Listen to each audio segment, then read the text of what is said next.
This morning on BRN Wellness, a skin patch can monitor your blood pressure.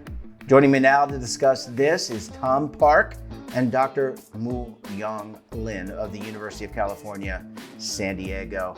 Tom, Dr. Lin, great to see you. Thanks for joining us on the program this morning. Thank you so much, Jeff, for inviting us. Yes, sir. We're very glad to share any information we have in order to help you understand this blood pressure patch. Yeah, let's talk about that, Tom. I think it's amazing, and it just shows the amount of technological advancement that exists today, not only in general, but also in the medical field. How big is this patch, or how small is this patch, and is it as accurate as going to the doctor and doing the blood pressure, the traditional blood pressure? Yeah, thank you for asking this wonderful question. We've been first of all, we've been engineering this patch since 2017. It's been almost 8 years since we made our first prototype, and we try to reiterate so that it gets smaller and it's more comfortable for the patients who use them. And after we re-engineered for about six years, we started to do a lot of clinical testing on about 120 participants. And the patches right now, the size is around 1 centimeter by 1 centimeter.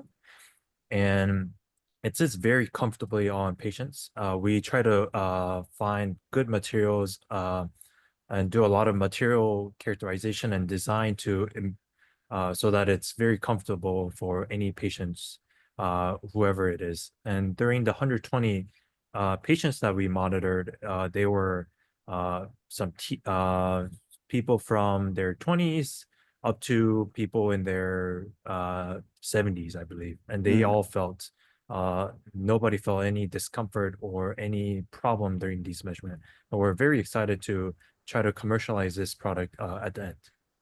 Yeah, and Dr. Lin, where do you affix this device? Does it affix, like, for example, does it go on the chest?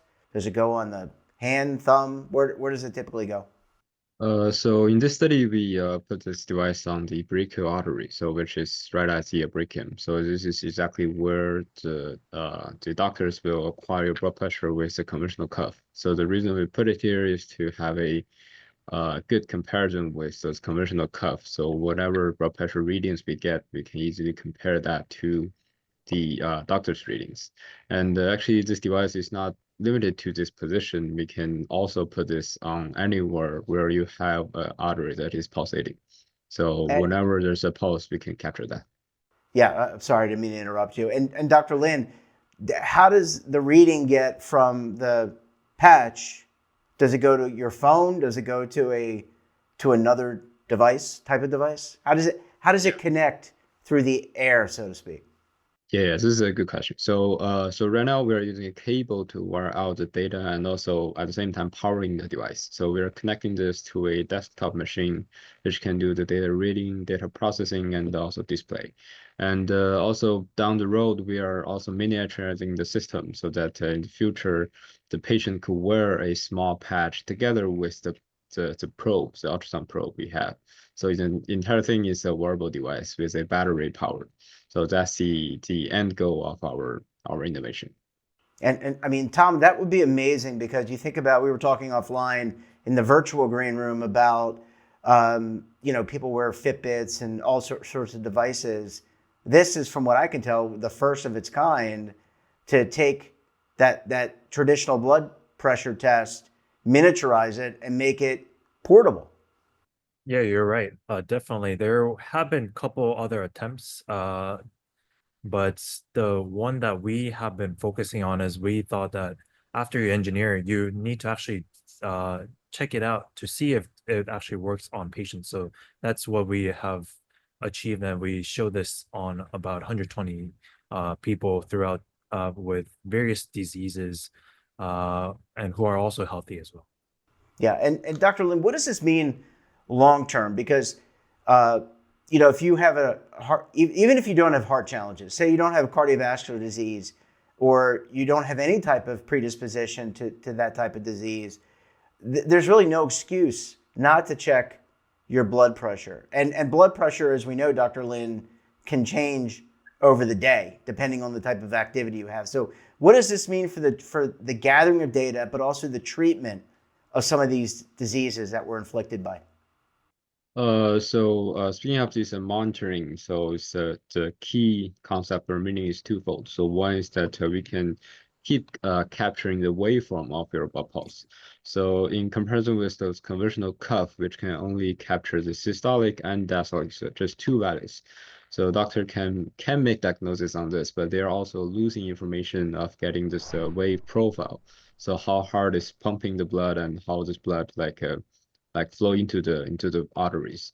So with our device, you can capture the whole profile in one cardiac cycle, which is very informative, and we can indicate many diseases based on this waveform profile analysis. For example, your arterial stiffness, the recoil of your artery pulsations, so everything related to your cardiovascular health. And the second fold of this monitoring meaning is that we are not only doing this as snapshot measurement. So when you are visiting the clinics, so doctor is recording your blood pressure for one time, and then you are leaving, and doctor will have no track of your blood pressure levels. But with our wearable device, we can keep monitoring your blood pressure levels and keep tracking the changes during your daily activities. So this is never been achieved in the history. So right now in the current clinical practice, so doctor can only do this on those ICU patients, so where they need to insert a needle to the artery to capture the blood pressure pulse for long-term readings. But right now we can use a wearable patch to do this. Yeah, Tom, I mean, this has so many important implications, and I said there'd be no excuse not to track this information. What's the next step in terms of gaining? You said you and Dr. Lin and the team did testing on about 120 patients.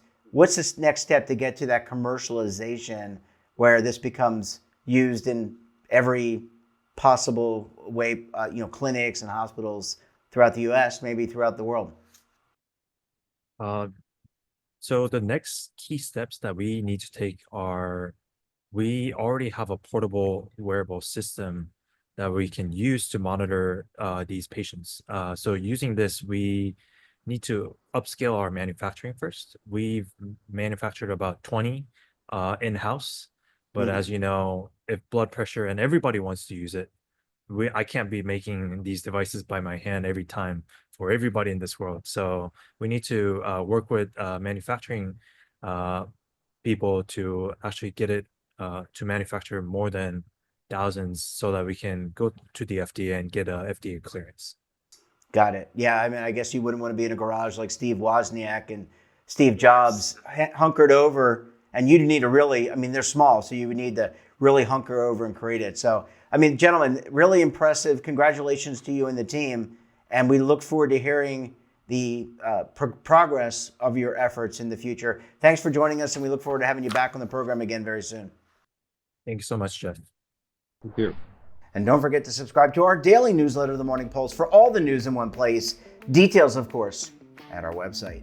And we're back again tomorrow for another edition of BRN. Until then, I'm Jeff Snyder. Stay safe, keep on saving, and don't forget, roll with the changes.